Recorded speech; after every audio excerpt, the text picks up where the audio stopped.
लोकसभा चुनाव 2024 चल रहा है। मोदी की अगुवाई में बीजेपी मिशन 400 का लक्ष्य हासिल करने का सपना देख रही है, लेकिन हर कोई जानता है कि बिना यूपी के दिल्ली की गद्दी का रास्ता साफ नहीं हो सकता।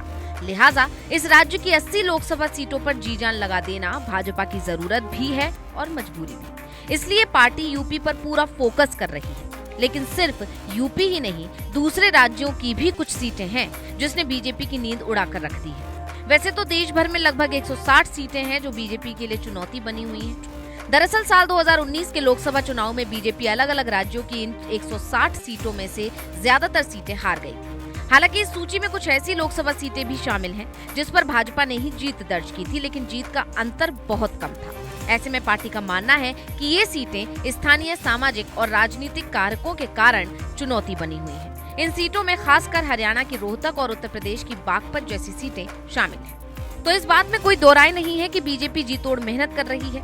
बावजूद इसके देश में कई ऐसी सीटें हैं जो बीजेपी के विजय रथ की राह में कांटे बो सकती हैं, जिनमें सबसे ज्यादा सीटें देश के सबसे बड़े सूबे उत्तर प्रदेश से आती हैं। लेकिन आज हम चर्चा करेंगे 5 सीटों की जिन्हें अगर बीजेपी हारी तो पार्टी अध्यक्ष जेपी नड्डा की कुर्सी जा सकती है। शुरुआत करते हैं देश के सबसे बड़े सूबे उत्तर प्रदेश की। तो पश्चिमी यूपी की फिरोजाबाद संसदीय सीट, जहां इस बार बीजेपी को जीत के लिए खून पसीना एक करना पड़ सकता है। 2019 में यहां बीजेपी के चंद्रसेन ने जीत दर्ज की थी।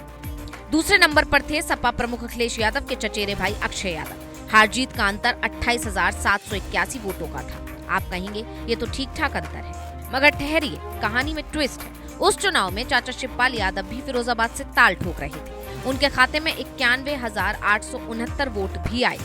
अब की बार चाचा भतीजा एक साथ हैं और यही बीजेपी के लिए मुश्किल वाली बात है, क्योंकि फिरोजाबाद लोकसभा सीट पर वापसी के लिए सपा की छटपटाहट ने भगवा खेमे की जद्दोजहद बढ़ा दी है। यही वजह है कि भाजपा का शीर्ष नेतृत्व अभी तक फिरोजाबाद सीट पर प्रत्याशी तय नहीं कर पाया है। वेस्ट यूपी के सबसे बड़े शहरों में से एक मेरठ में भी भाजपा की राह आसान नहीं थी। मेरठ संसदीय सीट पर बीजेपी के राजेंद्र अग्रवाल को बीएसपी के हाजी याकूब पर महज 4,729 वोटों से जीत मिल सकी।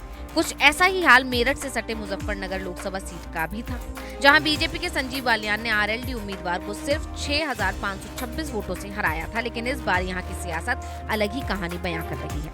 मेरठ में जाति का समीकरण बीजेपी के पक्ष में नहीं दिख रहा है, लेकिन हिंदुत्ववादी राजनीति के दम पर बीजेपी ये सीट निकालना चाहती है। मेरठ लोकसभा सीट से समाजवादी पार्टी ने जनरल सीट पर दलित वर्ग से आने वाली सुनीता वर्मा को टिकट दिया है और बहुजन समाज पार्टी ने अगड़ी समुदाय से आने वाले देवव्रत त्यागी को चुनावी मैदान में उतारा है। अब कहने को तो लोकसभा चुनाव के मैदान में तीनों ही खिलाड़ी नए हैं, लेकिन अरुण गोविल जो बीजेपी प्रत्याशी हैं, मेरठ के जातीय समीकरण के जंजाल में फंसते नजर आ रहे हैं। सपा बसपा का जातीय समीकरण बीजेपी की राह में चुनौतियां बन रहा है। इसी तरह रायपुर लोकसभा सीट पर भी पेच फंसा हुआ है। वैसे तो इस सीट का इतिहास काफी दिलचस्प रहा है। प्रदेश के राजनीतिक सफर पर गौर करें तो बीते 20 वर्षों से यहाँ भाजपा का कब्जा रहा है। कांग्रेस को यहाँ अपनी जमीन तलाशने के लिए जी तोड़ मेहनत करनी पड़ रही है। वहीं भाजपा के पास सीट बरकरार रखने की चुनौती है। रायपुर लोकसभा सीट की 9 विधानसभा सीटों में प्रचार शुरू हो चुका है। 2024 के इस मुकाबले में भाजपा प्रत्याशी बृजमोहन अग्रवाल और कांग्रेस प्रत्याशी विकास उपाध्याय आमने सामने हैं। राष्ट्रीय मुद्दों के बीच स्थानीय मुद्दे चुनाव में जनता की आवाज बने हुए हैं। गांव शहरों की अपनी मांगे हैं। पक्की चौड़ी सड़क, नाली, तालाबों की साफ सफाई, सौंदर्यीकरण के साथ साथ भ्रष्टाचार मुक्त प्रशासन व बेहतर कानून व्यवस्था पर लोग प्रत्याशियों से बात कर रहे हैं। साथ ही भाजपा केंद्र सरकार की उपलब्धियां गिना रही है, वहीं कांग्रेस सत्ता की कमजोरी सामने रख रही है।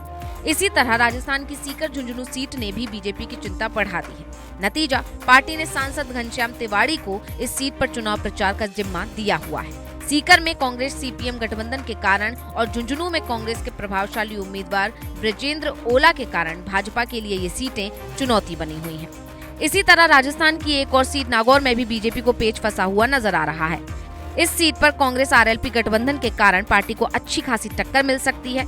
यहाँ ज्योति मिर्धा और आरएलपी सुप्रीमो हनुमान बेनीवाल के बीच कड़ा मुकाबला है।